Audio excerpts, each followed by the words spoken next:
I'm going to show you how to install a door where there wasn't one before, and the first step is to figure out what size door you need. So let's measure the inside of the frame. This one's about 30 inches wide and it's just over 80 inches tall. That's perfect. We're going to buy a 30 by 80 inch slab door. For interior, if it's a solid door, you need 3 hinges, each 3.5 inches. If it's a hollow door, 2 hinges, each 3.5, will be fine. There's no absolute rule where you have to put the hinges, but use this: 765, 7 inches from the top of the jamb, 36 inches from the top of the jamb, and 65 from the top of the jamb. For hinge placement, you want the edge of the door to be lined up with the edge of the jamb there. So in this case, we're going to put the edge of the hinge with the edge of the jamb, and then we know when we put the hinge on the door, the edge of the hinge will be on the edge of the door, and that will all line up perfectly.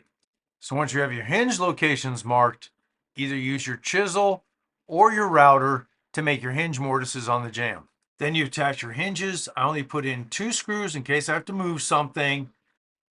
Then double check the measurements for your hinge locations. Write that down so you could transfer that to your door.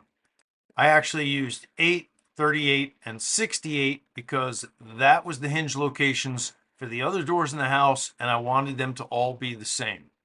And when I transfer those measurements to my door, they will all be an 1/8 inch shorter, so that'll give me an 1/8 inch gap at the top of the door. I'm going to measure the width of the opening. It's exactly 30, so I'm going to cut my door to 29 3/4. Then I measure the height, whatever that is. I subtract 3/8. That's going to be my first size. Now take off half of the top hinge, bring that with you because you're going to put that on your door when you bring it back up. Now here's my door. I got it outside. I want to orient it. I know this top right is where the top hinge will be. It's going to open this way. So I mark a T up here because I know that's where my top hinge pin is going to be. So that helps me keep the door oriented. I'm going to mark my 1/4 inch on the side. That's how much I'm going to take off there. I don't have to take too much off the bottom, so just a few passes with the planer will do. Now I use either the circular saw and or the planer to get the door to the proper width. Once that's done, I transfer the hinge locations to the door and mortise the hinges. Then I install half the hinge on the top hinge location only. Now I'm ready for that first test fit. Bring the door in, hang the top hinge onto the other hinge that's on the jamb, put in your hinge pin, and then carefully move around the side of the door. If you've done your mortising correctly, the hinges should fall into place and you'll be able to screw it in. I'll put 1 screw into the middle and lower hinge just to test, and I can see the door is rubbing on the floor because the inside floor is much higher than the actual doorway. So I got to pop this door off and cut a 1/4 inch off of the bottom so that it will move properly. Once I have that clearing properly, then I check the top and the side of the door. See, the door won't close yet. I've got a nice gap at the bottom there. That's fine.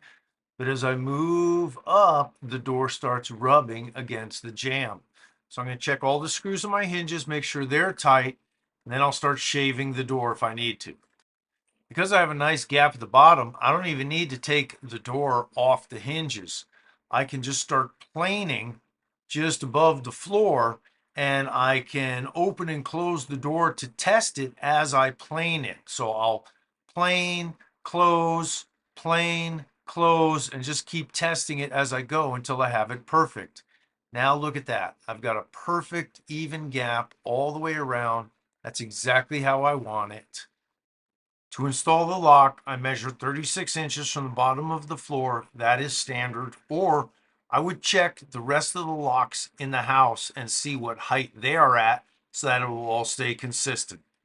After I get the lock installed in the door, I line it up so I know where I need to drill the hole for the strike on the jamb, and then I do that.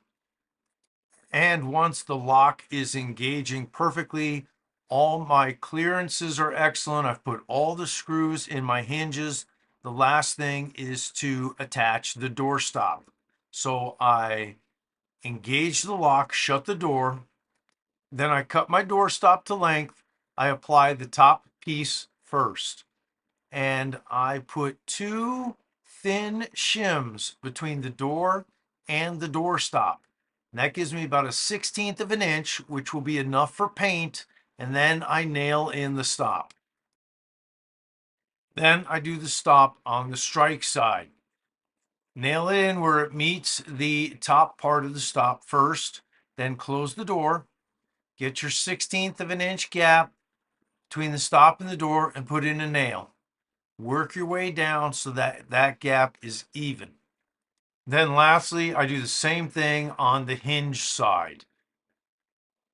Get your gap, nail it in, get your gap, nail it in so it's all even. When this is done, when you close your door, it should be snug and it should wiggle just a little bit. It shouldn't rattle loudly, but it shouldn't be so tight that you can't budge it. And that's how you install a door where there wasn't one before.